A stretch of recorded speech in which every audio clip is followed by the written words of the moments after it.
Welcome, Director. Let's get right into it. I'll be conducting this explainer briefing on Keter-class entity 1155, an escalating predatory threat currently active right here in the metropolitan area. We're dispensing with the standard introductory pleasantries today because, frankly, the situation requires your immediate, undivided focus.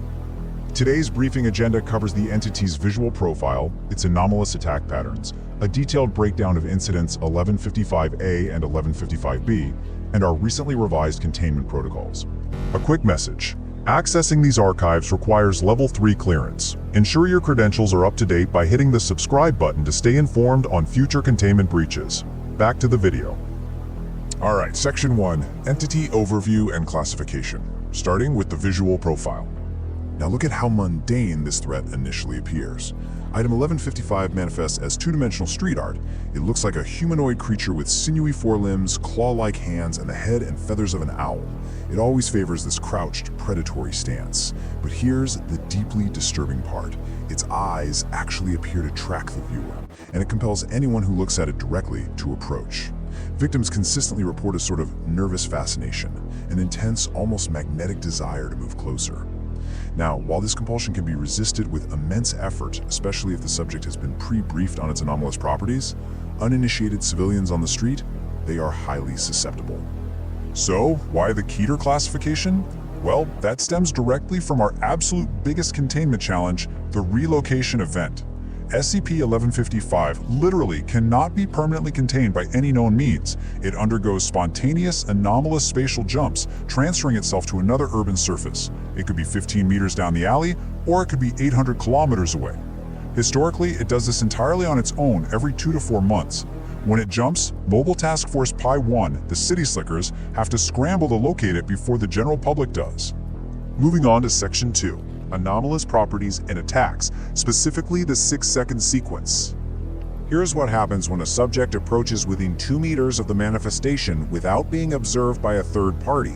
The entity strikes, and the attack is shockingly violent. It concludes in approximately 6 seconds. We know this for a fact because we've actually conducted tests where we interrupted the attacks at predefined intervals.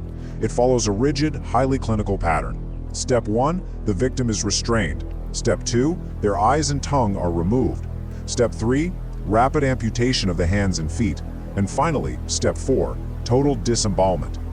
At the exact end of those 6 seconds, both the entity and the victim vanish completely, with the entity reappearing elsewhere within 7 days.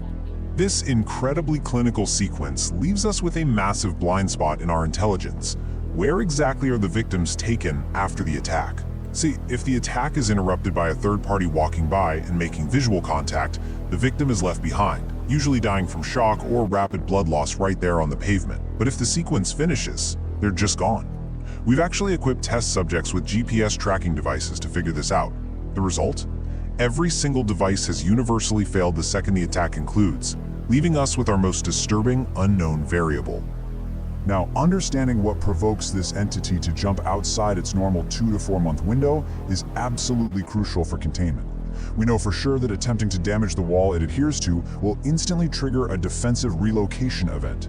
Similarly, interrupting an ongoing kill by establishing a line of sight will force it to vanish. But most troublingly for us, any attempt to reduce the size of its confinement space, like say completely enclosing it to block it from public view, hastens a relocation. It flat out refuses to be boxed in. Which brings us to Section 3, Incident 1155A, an event we refer to as the larder. During Incident 1155A, Mobile Task Forces deliberately interrupted the attack sequence on 2 D-Class personnel to gather actionable intelligence. The first survivor, D-89786, had his eyes violently removed before the MTF established line of sight, yet incredibly he claimed he could still see. He gave us a horrifying description of the entity's feeding ground, a space he explicitly described as a larder packed with the bodies of previous SCP-1155 victims, along with the entity itself. Adding to the absolute mystery here, this same D-Class later escaped during an unrelated site breach. He ran into a dead-end alleyway while pursued by local police, screamed, and just completely vanished. Now, the second survivor, D-89789, provoked an entirely different reaction. This subject had his eyes, tongue, hands, and feet removed before the attack was halted. But interrupting this specific kill triggered a relentless, aggressive hunting response from SCP-1155. It started rapidly relocating through public spaces, completely dropping its ambush tactics for an active hunting posture. It appeared high up on a building in full view of dozens of witnesses. When we tried to transport the D-Class back to a secure site, the entity actively tracked the transport vehicle. It manifested on walls, advertisement boards, and bridges right along the route. The subject, understandably, became totally hysterical.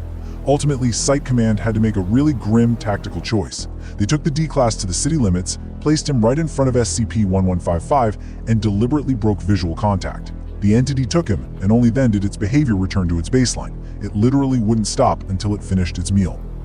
This leads us directly into Section 4, Incident 1155B, and our catastrophic containment failures.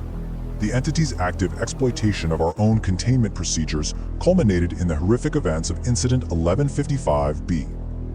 Elements of MTF Pi-1 had located SCP-1155 down in an abandoned subway station. The team leader, wanting to shield it from local transients while they waited for backup, made what seemed like a logical call.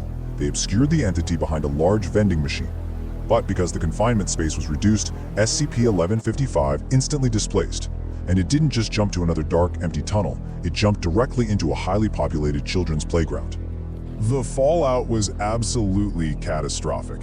Incident 1155B resulted in mass civilian casualties before mobile task force units could even locate the new manifestation site. Because of the highly public nature of a playground in the middle of the day, Command was actually forced to intentionally provoke another displacement, likely by damaging the adhering surface, just to get it out of the public eye. Finally, Section 5, Revised Protocols and the True Cost of Containment. Here is our current operational reality. We've had to acquire an entire abandoned shopping center just to house the current manifestation. We're using standard cover story 47, structural instability and sinkhole, to keep the public out. Security is strictly limited to remote motion tracking. Direct human observation is minimized as much as possible. But the most vital protocol on this list, the one literally written in blood after the playground incident, is the enclosure rule. We absolutely cannot, under any circumstances, completely obscure it. If a mobile containment unit is deployed, a strict 3-meter clear area must be maintained at all times. Dr. Malcolm Rhine's final assessment of this situation highlights a chilling trend in the entity's behavior. In the past, SCP-1155 favored low-traffic areas, abandoned buildings, quiet underpasses. But now, it's actively seeking public spaces. It is forcing our hand. As Dr. Lamond bluntly puts it, over the very loud objections of the containment team, leave the damn thing uncovered. The grim mathematics of Foundation containment dictate that it is better to leave it exposed and occasionally lose a nosy urban explorer than to cover it up, trigger a blind jump into a crowded area, and lose dozens of civilians in a matter of seconds. So by intentionally leaving this hazard exposed to avoid mass casualties, we're basically supplying it with a steady, if low-volume stream of victims, just to keep it complacent. We really have to ask ourselves, Director, are we actually containing this threat anymore, or has it successfully trained us to act as its zookeepers, ensuring its hunting grounds remain open for business? That concludes the briefing for this entity. Review your updated containment manuals. You're going to need them. This concludes today's briefing. If you wish to maintain your current clearance level and ensure continued access to the Versarian database, a subscription to this channel is mandatory.